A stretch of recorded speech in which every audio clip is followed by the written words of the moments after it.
Mhm.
Eh bien, merci. Merci, Kokou. On a compris le fond de votre pensée sur la question des élections, les dernières élections législatives du 20 décembre. Très bien.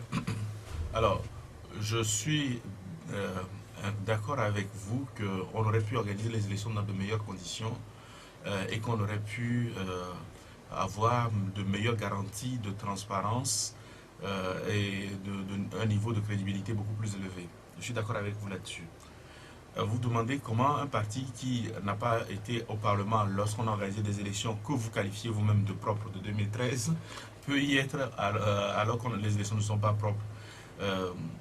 Je ne pense pas que ce soit lié forcément à cela.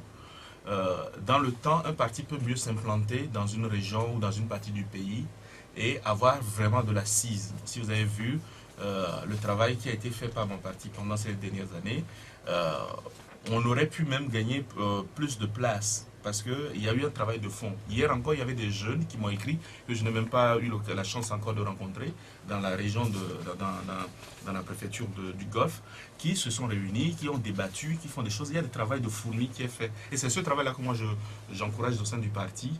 C'est peut-être ça qui a porté ses fruits. Et peut-être que si nous avions été dans une élection beaucoup plus transparente et avec beaucoup plus de crédibilité, peut-être que nous aurions eu plus de sièges, contrairement à ce que vous pensez.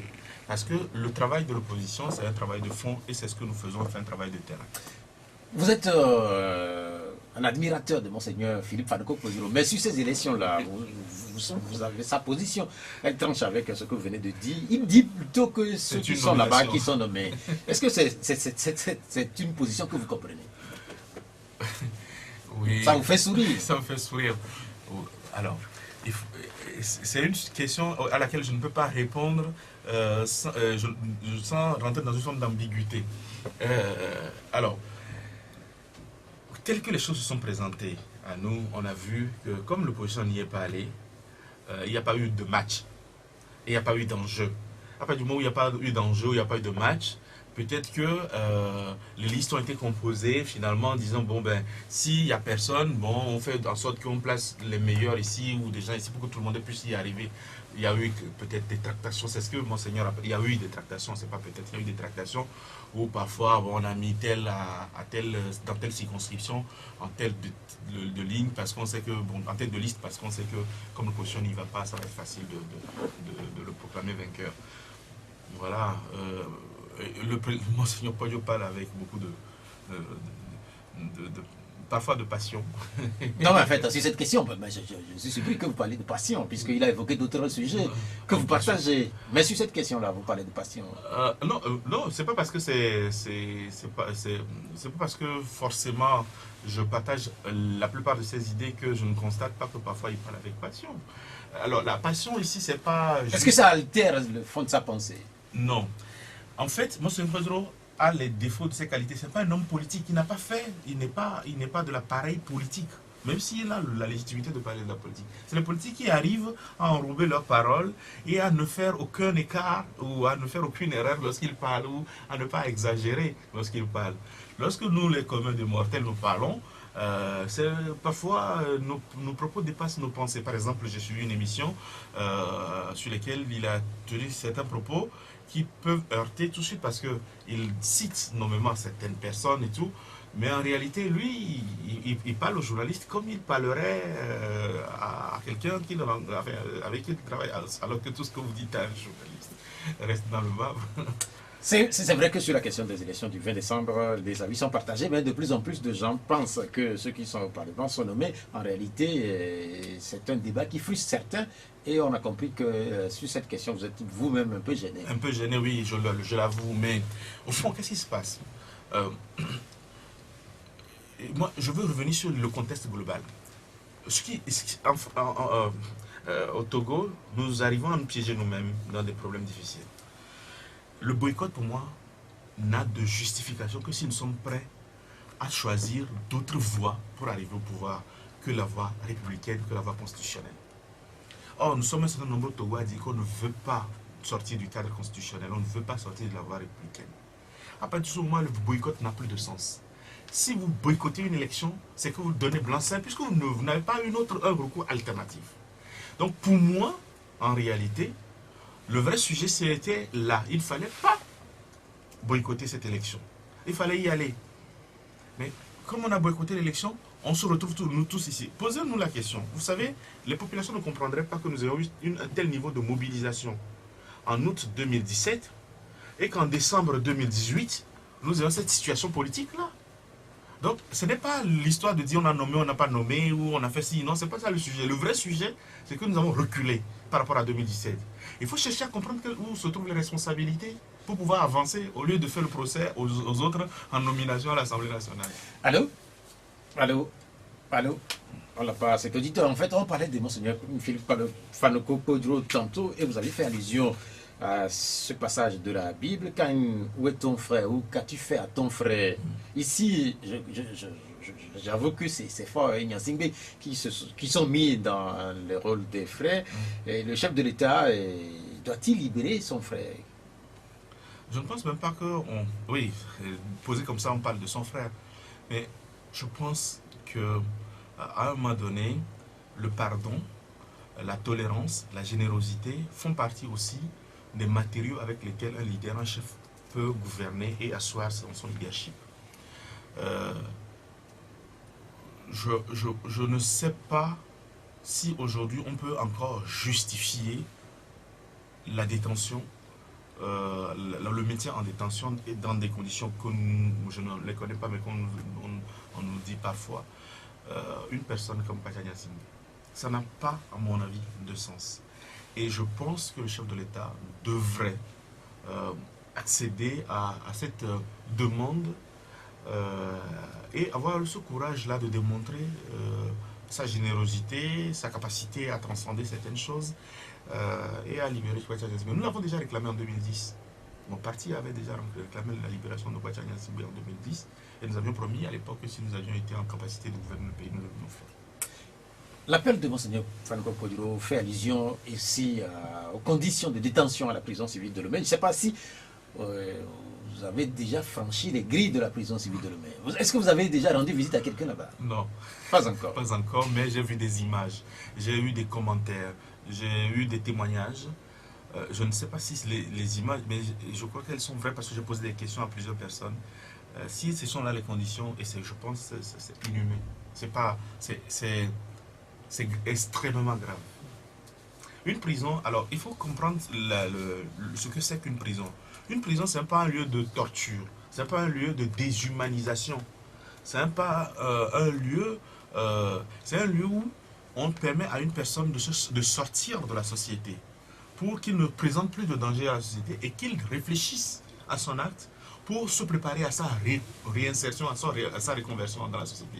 C'est un lieu d'humanisation, de réhumanisation, de réadhérence de l'homme à la société, au pacte qu'il a rompu ou qu'il a violé.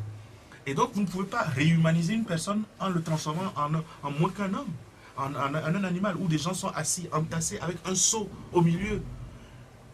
C'est incroyable. Et d'ailleurs, moi je me dis que parfois, on paye des gardiens. On entretient des bâtiments, enfin entretenir, c'est un moyen de le dire. Et tout ça pour enfermer les gens dans une chaleur. Et ils ne font rien de leur journée. Alors que nous avons des terres cultivables entre Sotubois et Sokodé, partout, on a des plaines et tout. On peut faire des élevages. Pourquoi on ne met pas certaines personnes qui ne présentent pas vraiment de danger pour la société? Pourquoi on n'aménage pas les tests de sorte à les faire travailler, à produire, à transformer, à apprendre un métier pendant qu'ils sont en détention et du coup à faciliter leur insertion, à éviter les... On ne peut plus concevoir les prisons ou la détention d'une personne comme on le fait aujourd'hui, comme ça. Non, il faut dépasser ces choses-là. Justement, je posais la question dans mon introduction en faisant la comparaison avec ce qu'on regarde à la télévision, les prisons dans les grands pays du monde. En réalité, il y a un diplomate qui avait dit, il n'y a pas très longtemps, que la prison civile de Lomé, on a l'impression que c'est un asile de fous. Est-ce que vous partagez cela? Bien sûr. Moi, si vous m'enfermez dans cette prison, je pense que je deviendrai fou au bout de 24 heures.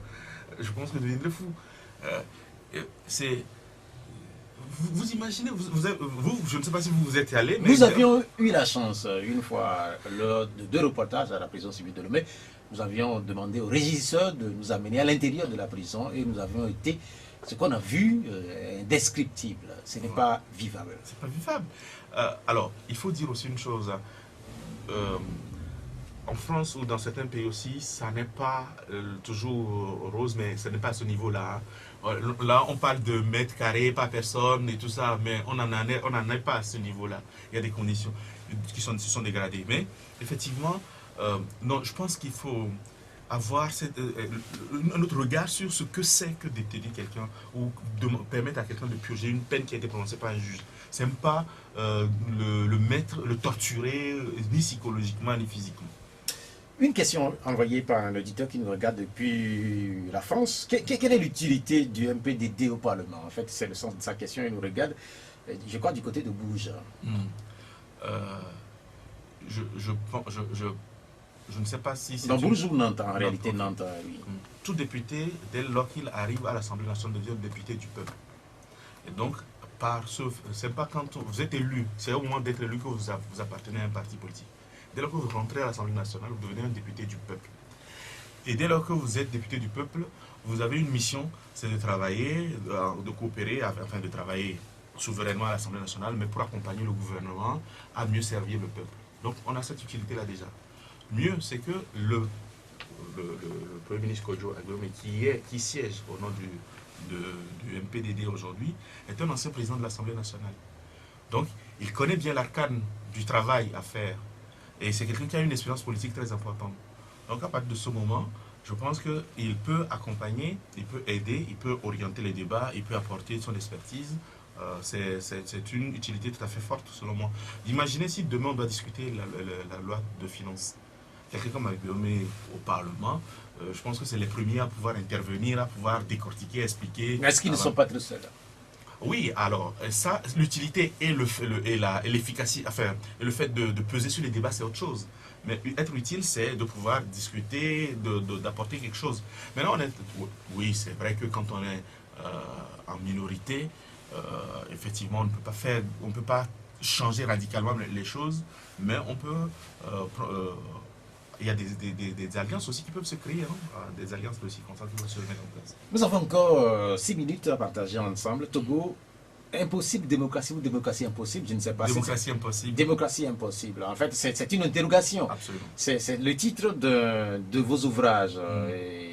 Paru en 2014. Oui. Est-ce qu'avec la nouvelle crise et tout ce qui a eu lieu autour de cette crise, est-ce que vous n'avez pas trouvé de nouvelles lignes à ajouter éventuellement s'il faudrait continuer par écrire cet ouvrage, à le produire dans une nouvelle version? Vous savez, je suis même surpris moi-même par l'actualité de ce livre. Malheureusement, très peu de Togolais l'ont lu, mais je suis surpris par l'actualité de ce livre. Je n'ajouterai, je n'enlèverai aucune ligne. Dans ce livre, je disais ceci, je dis le problème de l'alternance, la difficulté à avoir l'alternance, c'est le fait que l'opposition n'arrive pas à mettre en place une stratégie gagnante. Philbert Atisso a dit la même chose la dernière fois. Les divisions, le fait que quelqu'un se mette au milieu et qu'il ne veut pas écouter les autres, pas d'humilité, et il n'y a pas de stratégie gagnante. Je vais vous dire une chose. Vous savez ce qui va se passer? Là, on vient de sortir d'une élection de 2018, nous sommes en 2019. Tout le monde va nous parler pendant 6 mois de nomination de députés, de l'utilité de MPDD, de celui-ci, de celui-là. Et on va arriver à mi-2019 et les gens vont se réveiller en disant « Ah, en fait, il y a l'élection en 2020. Il y a le président en 2020. » Et à ce moment-là, tout le monde va commencer à vouloir être le patron, le chef. Alors que c'est maintenant qu'il faut dire « Bon, l'élection 2019, on l'a raté. 2018, on l'a raté. Comment on s'organise pour 2020 ? Quelle stratégie on met en place ?» Moi, j'en connais une et je l'ai dit en 2013 déjà. C'est un programme commun à toutes les forces vives de l'opposition. Un candidat pour le porter. Et un comité de campagne unique pour sécuriser les bureaux de vote et pour suivre le scrutin. L'idée, ce n'est pas de dire qu'en faisant ça, on va empêcher quoi que ce soit. Mais on aura la capacité de constater, de recueillir des preuves et de pouvoir apporter des éléments clairs pour défendre une éventuelle victoire. Est-ce que vous pensez que l'opposition le ferait? Je le leur ai dit en 2013, je l'ai écrit dans mon livre. Le problème, il est là, pardon. Il n'y a que ça qui va gagner. Parce qu'on n'a aucune autre force à opposer. Mais ils ne le feront pas. Parce que chacun va être calife à la place du calife. Est-ce que vous savez que la C14 notamment, quand vous évoquez l'opposition, c'est sans doute peut-être que vous faites allusion. La C14 doit être en conclave la semaine prochaine. Et peut-être que des sujets de ce genre vont être abordés. Alors la C14 c'est bien. Mais la C14 c'est pas que, il n'y a pas toute l'opposition n'est pas dans la C14. Il faut l'élargir. Parce que vous savez, ce qui se passe, c'est qu'à un moment donné, on trouve toujours des points d'homogénéité. Et puis on laisse de côté certaines personnes. Et ce sont ceux-là qu'on laisse de côté, qu'on utilise par la suite pour fragiliser la position unitaire. Donc il faut faire un travail et élargir le plus possible. Je veux bien, je n'étais pas au courant de la tenue de ce conclave. Mais ça me dit qu'au moins il y a une réflexion. Mais moi je n'y fais aucune confiance, je vais vous dire pourquoi. On a eu déjà des réunions, on a déjà demandé des choses à l'opposition. Ils se retrouvent, ils font semblant d'eux, et ils ne font rien. Ils n'ont rien, ils n'ont pas de stratégie, donc ils peuvent aller en conclave. S'ils n'ont pas de stratégie, ils sortiront avec quoi? Depuis combien de temps on a dit que quand on est dans l'opposition, ce n'est pas juste une position, et que c'est du travail. Et qu'au sein de l'opposition, il doit y avoir ce qu'on appelle le shadow cabinet, c'est-à-dire un gouvernement parallèle, symétrique, qui apporte des éléments techniques. Ils vont aller en conclave pour travailler sur quel dossier? Il y a un seul parti qui a un secrétariat qui fonctionne correctement de l'opposition, avec un programme de travail, avec des fonctionnaires, des gens qui sont contrôlés. Est-ce qu'il y a des séminaires de compétences? Ils savent formuler une politique. Bon, ils vont se retrouver là-bas, ils vont se dire les mêmes choses, et puis ils vont sortir, et il n'y aura rien. Je ne leur fais pas confiance pour ce coup-ci. Bien, il nous reste 2 minutes maintenant, puisque il y a une question. Là, vous êtes allumé depuis, vous mangez sans doute. Oui. Vous avez beaucoup mangé? Non, pas beaucoup, mais pas beaucoup, malheureusement. Parce que ces derniers jours, avec les scandales qui sont révélés de temps en temps par la presse nationale, on se demande ce que nous avons dans nos assiettes. Cette semaine, un journal a révélé l'existence de produits contrefaits ou de produits périmés dans les rayons d'un grand supermarché de la capitale. Il y a aussi une actualité liée à un riz qui serait impropre à la consommation selon le gouvernement guinéen, mais ce riz qui se trouve encore aux portes du Togo. En France, avec ces scandales, quelles auraient été les réactions des premiers responsables français? Ils auraient fait déjà une enquête pour savoir si c'est vrai. Et si c'est vrai, ils auraient arrêté le bateau, arraisonné le bateau et empêché que ça ne déverse, les produits soient déversés. Ils vont saisir la cargaison, faire des contrôles nécessaires et détruire la cargaison s'il le faut. Il n'y aura aucun... en matière de santé alimentaire en France, c'est la tolérance zéro et le principe de précaution qui prime. Même si ça avait été une rumeur, tout le lot concerné ou toute la cargaison concernée est séquestrée tout de suite dans un premier temps. Quitte après à se dire on s'est trompé, mais dès les premiers instants, pour la sécurité prime telle qu'on n'hésite même pas, on ne tergiverse même pas là-dessus. Il y a plusieurs agences qui travaillent là-dessus, plusieurs organismes qui travaillent là-dessus. Il y a la DGCCRF qui est rattachée aux douanes, par exemple. Il y a l'Institut national de la veille sanitaire qui travaille sur ça. Il y a le ministère de la Santé. Ici aussi, pour ce qui concerne le riz birman, en fait, des tentations seraient toujours en cours. Mais pour les supermarchés, en réalité, en France, il y a des contrôleurs qui passent à chaque fois. Il y a divers contrôleurs au ministère de la Santé, au ministère de l'Agriculture, au ministère de la douane, des Finances, donc des douanes. Et s'il y a des manquements, il y a des amendes. Il y a l'obligation de retirer le produit. Ça peut aller jusqu'à fermeture du commerce. Bien, merci d'être venu. Votre mot de fin, c'est cela, votre mot de fin, puisque notre temps est arrivé à expiration. Merci pour tous ceux qui nous ont écoutés à Lomé et aussi ailleurs dans le monde. Romaric Freitas, merci d'être resté à la technique. Notre invité, c'est Jonas Siliadin. Il vit en France. Il est le 2e vice-président du MPDD. Je suis Pierre-Roy Thiobé. À dimanche prochain. Au revoir. Merci, au revoir. La Gazette du Togo, une vision sur l'actualité togolaise et sur le monde. Rejoignez-nous sur le www.lagazettedutogo.com ou sur nos comptes Facebook, Twitter et YouTube. Pour tout contact, écrivez à contact@lagazettedutogo.com ou appelez le 92 80 88 53. La Gazette du Togo, c'est l'information en continu.